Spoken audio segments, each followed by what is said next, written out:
são alvos de operação da Polícia Federal por tentativa de golpe. Vamos lá, Raniele. É isso mesmo, Amadeu. A Polícia Federal começou os trabalhos logo cedo em 9 estados, incluindo Amazonas, Rio de Janeiro, Ceará e também aqui no Distrito Federal, ou seja, 10 unidades da Federação, para cumprir 33 mandados de busca e apreensão, 4 de prisão e mais de 47 medidas cautelares.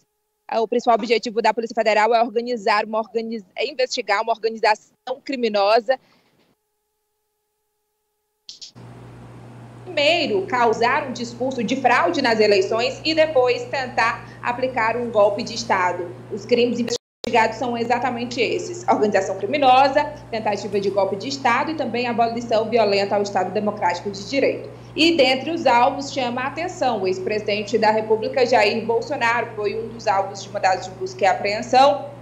Com ele estava também o assessor Arnaud, que era próximo a Bolsonaro, e teve o celular apreendido. Ele também já tinha sido investigado e citado em outros inquéritos também nesse mesmo âmbito.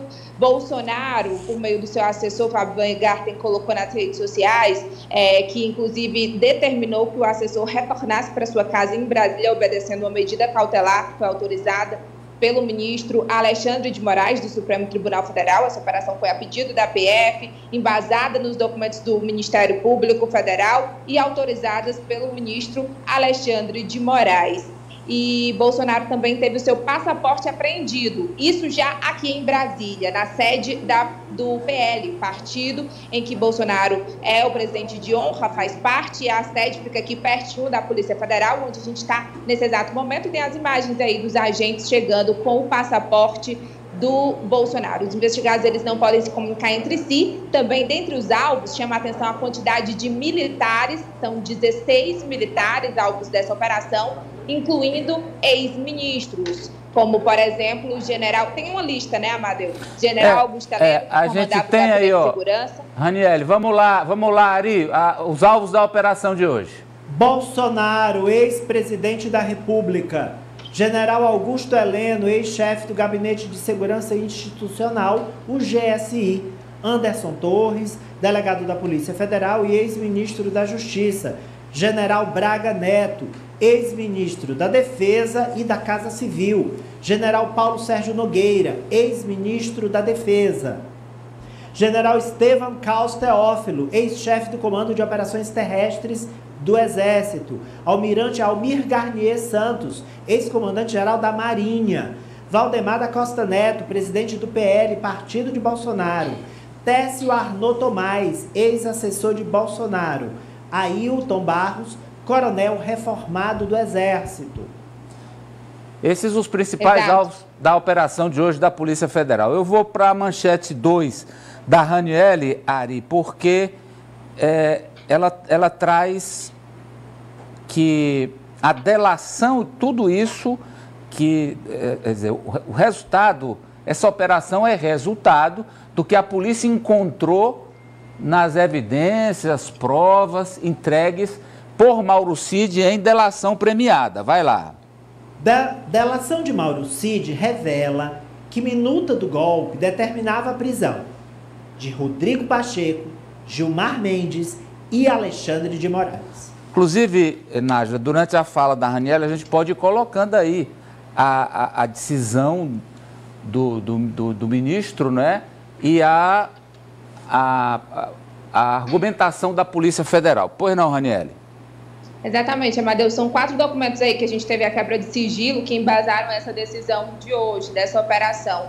E a principal fonte da Polícia Federal foi exatamente a delação do ex-ajudante de ordens do ex-presidente Jair Bolsonaro, tenente-coronel Mauro Cid, que responde em liberdade, mas continua investigado, e ele dá detalhes ali de como reuniões, inclusive, aconteceram. A Polícia Federal tem até uma gravação de uma reunião que aconteceu no dia 5, que era exatamente para tentar ali arquitetar uma tentativa de golpe. E Mauro Cid dá detalhes que, inclusive, o ex-presidente da República, ele editou esse decreto, esse documento, nessa tentativa de permanecer no poder. A gente tem um trecho exato da transcrição do documento em que ele fala que Bolsonaro foi quem deu essa ordem. Vamos ver. Tem um trecho aí, Nájila? Temos, Nájila? Vai explicando aí, Ranieri, enquanto a gente procura aqui o trecho exato em que... Olha aí, ó. Não, esse aí não. Esse aí já é da reunião do dia 22 de julho. Isso aí é outra... outro... Peraí, só um pouquinho. Esse é o aí... trecho da representação da Polícia Federal. Eu posso até ler aqui para vocês. Leia, por favor, A Polícia Ranieri. Federal diz o seguinte, Amadeu: após a apresentação da nova minuta modificada, Jair Bolsonaro teria concordado com os termos ajustados e convocado uma reunião com os comandantes das forças militares para apresentar a minuta e pressioná-los a aderirem ao golpe do Estado, ao golpe de Estado. Esse foi um trecho com base na investigação da Polícia Federal e também, principalmente, na delação de Mauro Cid, que Bolsonaro teria, inclusive, ali com as próprias digitais, interferido nessa minuta de golpe e até chamou os comandantes das Forças Armadas. A gente tem até um print aí, recente, de uma conversa nos grupos em que o Augusto Heleno, que era o ministro responsável pelo Gabinete de Segurança Institucional,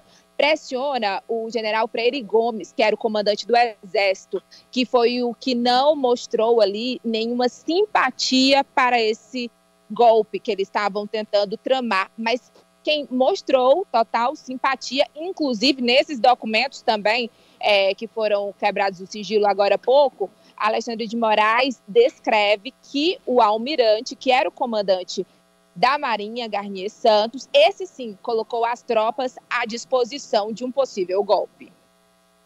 Ari, se você puder, tem cartela que fica mais, dessa distância aí é difícil para a gente entender. Tem a cartela aí da fala do Braga Neto com o Ailton. Eu quero só informar, abre aqui, por favor, que o João Carvalho já está com a gente. Olá, João, boa tarde, tudo bem? Boa tarde, Amadeu, Cíntia, Ranieri e a Poliana aqui, e o Ari lá nos estúdios luxuosos da Rádio Jornal. Isso aí. Vamos lá, então, com a conversa do Braga Neto com o Ailton Barros, que é um militar, ex-militar, que foi candidato a deputado estadual pelo PL em 22. Olha aí, Ari. Ailton Barros. Não, então, vamos continuar na pressão. Se isso confirmar, vamos oferecer a cabeça deles aos leões. Braga Neto.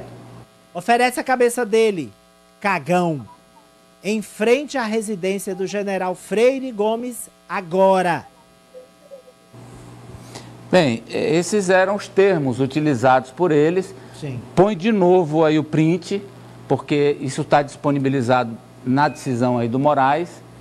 E o print é revelador de como tudo isso era urdido. Esse print é depois da eleição, correto, Ranieri? Exatamente, Amadeu. Essa conversa já foi depois que o resultado das urnas tinha sido, né, ali revelado. 5 de novembro. Exatamente, 5 de novembro. E tem até... Eu já ia falar sobre uma outra fala também do ex-presidente da República, Jair Bolsonaro, que a gente destacou no documento, Amadeu, que chama a atenção porque ele fala sobre, exatamente, nós vamos esperar chegar a 23, 24, e aí ele pressiona novamente Paulo Sérgio Nogueira. Volta aqui, por favor. Vamos esclarecer. 5 de novembro, depois da eleição, tem essa pressão e essas conversas que levaram ao 8 de janeiro. Porém, no dia 22 de julho, meses antes da eleição, houve uma reunião secreta entre Bolsonaro e seus principais ministros militares, que é a manchete aí da Ranieri. Isso também está disponibilizado nessa peça. Inclusive, foi o Mauro Cid que pegou o vídeo, né, dessa reunião secreta e entregou para a Polícia Federal. Vamos ver aí a manchete da Ranieri sobre esta reunião em que eles trataram sobre a possibilidade de tropas na rua, muito exaltados, o presidente Bolsonaro e o general Heleno. Olha aí, Ari. Polícia Federal tem vídeo de reunião secreta em que Bolsonaro e militares falam em botar a tropa na rua. Lembrando essa reunião secreta de julho, meses antes da eleição. E vamos então ao trecho em que o presidente Bolsonaro se dirige aos ministros que estavam com ele nessa reunião, Ari. Olha aí a cartela. Nós vamos esperar chegar a 23, 24, para si... Aí ele diz o palavrão, né? Para si, F. Depois perguntar, por que não tomei providências lá atrás? E não é providência de força, não. Aí ele diz outro palavrão. Não é dar tiro, ô Paulo Sérgio. Sérgio, general Paulo Sérgio, que era... o comandante do Exército. Comandante do Exército na época. Isso. Não é dar tiro, ô Paulo Sérgio. Vou botar a tropa na rua. Tocar fogo aí. Metralhar. Não é isso. Aí diz outro palavrão. Jair Bolsonaro, ex-presidente da República. Repito, a polícia tem em vídeo esta reunião. E vamos destacar agora trechos do general Augusto Heleno, então, chefe do Gabinete de Segurança Institucional. Olha o que Heleno falou nessa reunião, Ari. Não vai ter revisão do VAR. Então, o que tiver de ser feito, tem de ser feito antes das eleições. Se tiver de dar soco na mesa, é antes das eleições. Se tiver que virar a mesa, é antes das eleições. Eu acho que as coisas têm que ser feitas antes das eleições. E vai chegar um ponto que nós não vamos poder mais falar. Nós vamos ter que agir. Agir contra determinadas instituições e contra determinadas pessoas. Isso, para mim, é muito claro. Augusto Heleno, ministro do GSI à época, nessa reunião de 22 de julho, que foi gravada. Pois não, Ranieri? Pois é, nessa reunião também, Amadeu, estavam exatamente os ministros, os ex-ministros, que foram alvos dessa operação de hoje. Anderson Torres, que era o ministro da Justiça, Paulo Sérgio Nogueira, comandante do Exército na época, Walter Braga Neto, que era o ministro da Defesa, e Augusto Heleno, que também propôs o golpe, como vocês puderam observar nessa transcrição. Como você falou, essa reunião foi gravada, que a informação que foi no dia 5 de julho, ela foi gravada e que a Polícia Federal está analisando, inclusive na casa do Anderson Torres também, eles apreenderam 2 HDs externos, que eles vão periciar agora, nesses próximos dias, e que a expectativa nesse momento, nos bastidores aqui em Brasília, né, há uma expectativa para a liberação desse vídeo, dessas imagens, né, que mostram de fato essa reunião que seria para tentar armar esse golpe. Bom, vamos lá, são os 2 pontos que são mais relevantes. Esta reunião e estas conversas depois da eleição, já com Lula eleito presidente. Uma reunião meses antes, propondo não ter eleição, é um golpe.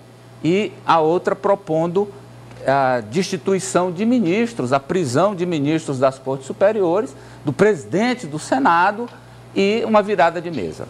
Então, eu quero agora ouvi-los, os jogadores, porque já tem um ano do 8 de janeiro, mais de um ano, e se dizia, só estão os bagrinhos, só os pequenos que a polícia alcançou, o STF alcançou, o Ministério Público ainda não chegou nos que organizavam tal.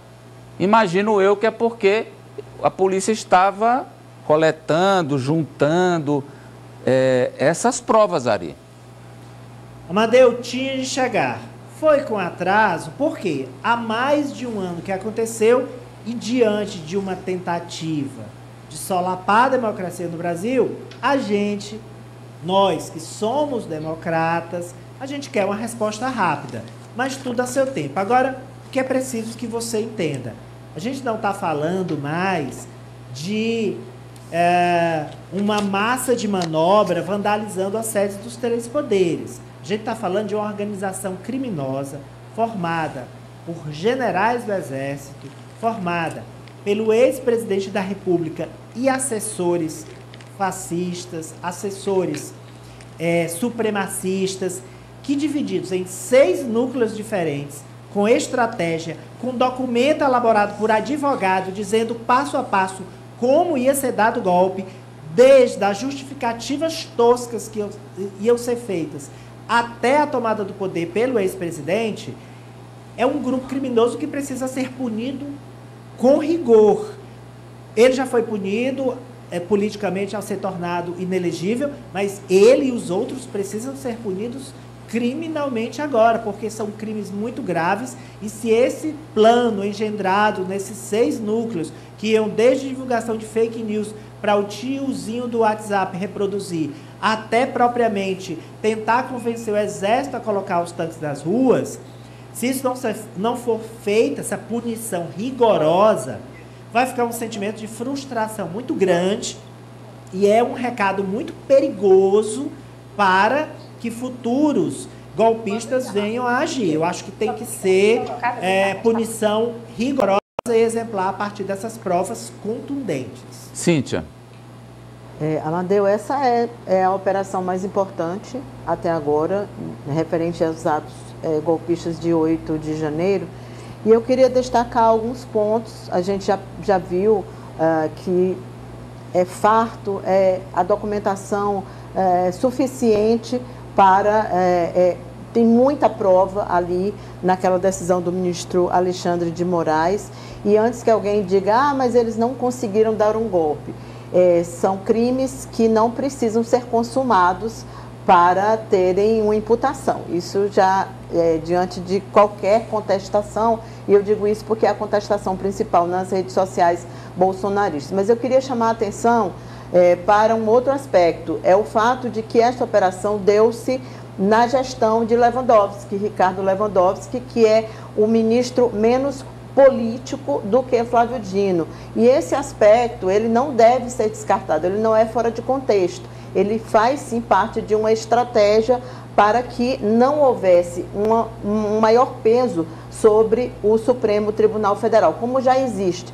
Alexandre de Moraes está à frente desse inquérito e de muitos outros, e sobre o Supremo sempre paira aquela dúvida e aquela ideia, né, que isso vem também da narrativa bolsonarista, de que o Supremo impôs no Brasil, entre aspas, por favor, uma ditadura do judiciário. Então a gente precisa lembrar que a chegada do Lewandowski, ela também, nesse momento, ela foi estratégica para que essa operação pudesse acontecer. Tem um núcleo político que vem para dentro do 8 de janeiro, é a primeira vez que acontece, porque até então eram os peixes pequenos. Queria destacar também o print de hoje do Ciro Gomes, o ex-ministro Ciro Gomes, que defende a operação. É a primeira vez que eu vejo o Ciro ser tão enfático. Você pode mandar aí para a gente? Eu tenho aqui o print dele. Se tiver aí, pode colocar. Tenho aqui. E aí eu chamo a atenção por isso, porque era um crítico da Lava Jato até então. Perdão, Lava Jato não, era um crítico das operações do 8 de janeiro até então, e Ciro está, ao contrário disso, não tem o Amadeu, mas está lá no tweet dele. Bom, vamos tentar com a produção para encontrar. Está lá no tweet dele, eu vi um pouco antes de entrar. Então, o que eu acho importante? Primeiro, a presença do Lewandowski, que traz esse núcleo político para a investigação, com Valdemar da Costa Neto preso em flagrante, não pelo caso, mas por uma arma não registrada, e agora falam numa pepita de ouro. Né, que também teria sido encontrada com Lewandowski, e o núcleo militar. Com Valdemar. E o núcleo militar, com esses 16 militares que estão presentes nessa operação. E, por fim, porque agora, finalmente, a gente fica entendendo como funcionava essa organização.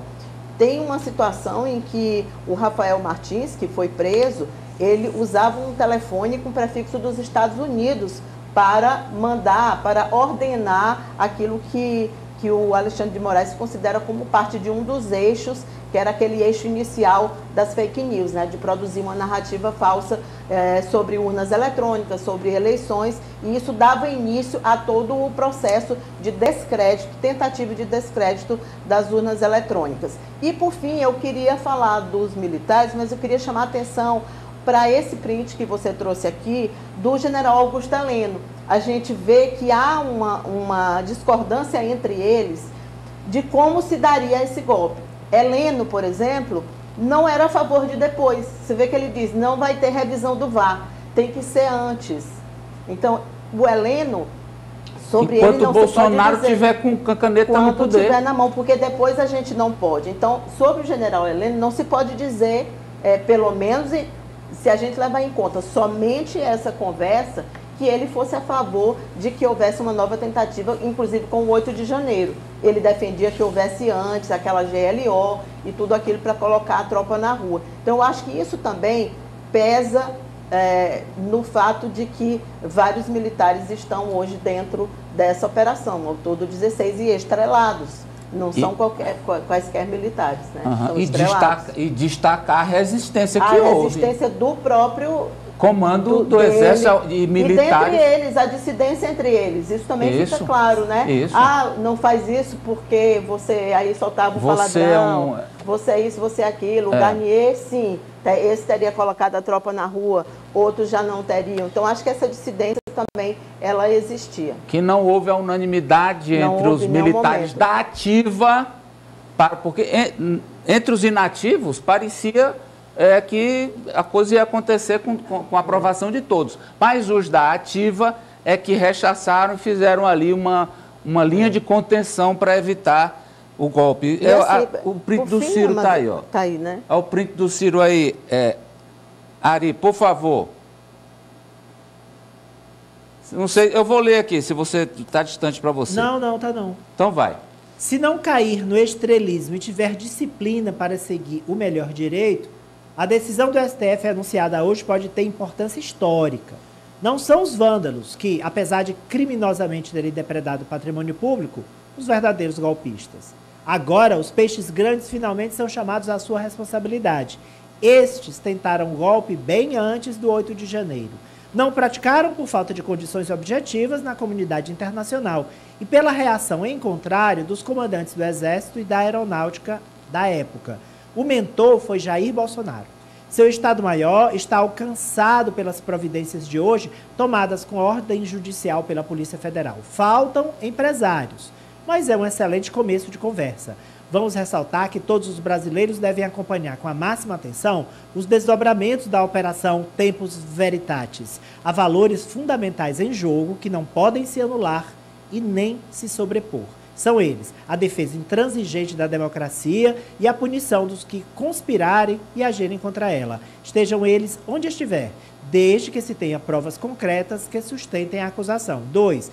O direito de defesa, de julgamento isento e de não condenação prévia de quem quer que seja. E, terceiro, a supremacia do poder civil, das instituições democráticas e a prevalência do princípio do equilíbrio entre os poderes, sem privilégios nem excessos de nenhum deles. No início aí o ex-ministro fez quase um lead de matéria, né? Tudinho, o que aconteceu e como aconteceu. Amadeu, só para complementar, e o caráter deslocado de toda a operação, isso também não pode ser esquecido. Um negócio amalucado, né? E por fim, para lembrar que tinha um padre como assessor jurídico e doutrinário, um padre da Diocese de Osasco, José Eduardo Oliveira, é um dos alvos hoje da operação da Polícia Federal. Então você imagina o que é uma operação que tinha até um padre como alguém que trazia a doutrina religiosa para dentro de uma minuta de golpe. Quer dizer, o que se pergunta é, dá certo, gente. Nos dois casos, tanto dessa reunião do 22 de julho quanto do 5 de novembro e das conversas, alguém achou que aquilo daria certo? Preocupante é isso. Alguém achou que prosperaria. Eles acharam umas ideias, poucas ideias, como a juventude diz hoje, poucas ideias, Apoliana. Muitas ideias, a galera, poucas ideias e ruim das ideias. Ruim das ideias. Né? É realmente gente translocada, como a Cíntia disse, que estava desde o começo dando sinais de que queria tomar o Brasil para si. Além de tomar a